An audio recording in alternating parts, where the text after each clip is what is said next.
All right, the rain is saying we're back, baby, right? We had the break there, and now it's returned. Yeah, it was nice to have a little hiatus yesterday. It was. Yeah, picture perfect out there. Of course, a 180 today with the not only earlier sunsets, but the soaking rains to match, just really making it feel like the month of November here in the Pacific Northwest. Look here, you can see a few of those water droplets accumulating on our camera lens out towards the Ridgefield area, thanks to our A camera. So the wet weather, it is widespread, stretching across much of the Pacific Northwest as our temperatures hover right around 47 degrees right now. That sunset happening at 4:54 this evening as we continue to shrink the amount of daylight that we see every single day, losing a total of 67 minutes here in the Rose City, and that is expected to slow down as we start to move our way into December, hitting the winter solstice and then gaining back some of that light. But tomorrow, 4:52 p.m. is that sunset hour, and then 4:29 by the final day of November. But our rain gauge is a happy sight to see here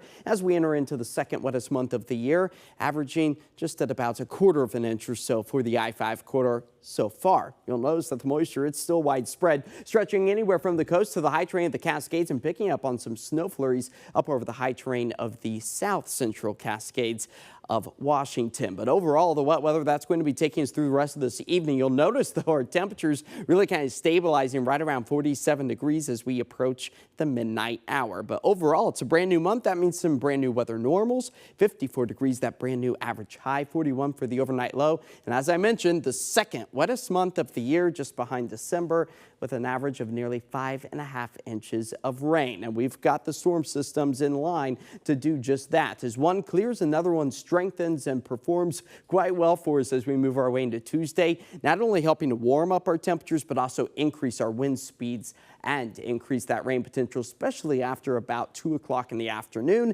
Then we are socked in once again. So we get a small window of opportunity to dry out those skies tonight into the start of the day tomorrow. But the wet, the windy, and potentially stormy weather is going to be taking us through the middle, if not even the end of the week. So we'll time everything out with our futurecast. There's those overcast skies to start off the day tomorrow.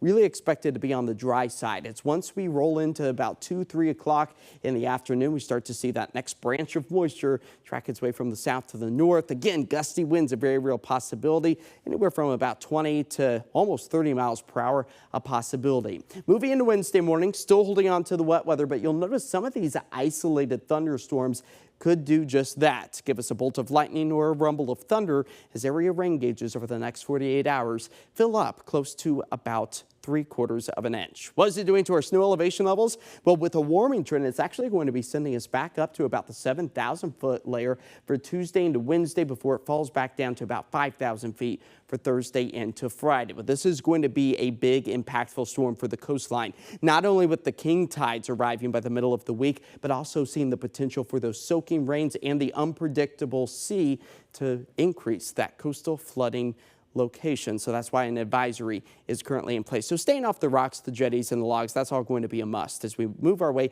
not only into the middle of the week, but well into the end of this week as well. 46 degrees, that's where we expect to fall to tonight with mostly cloudy but drying skies.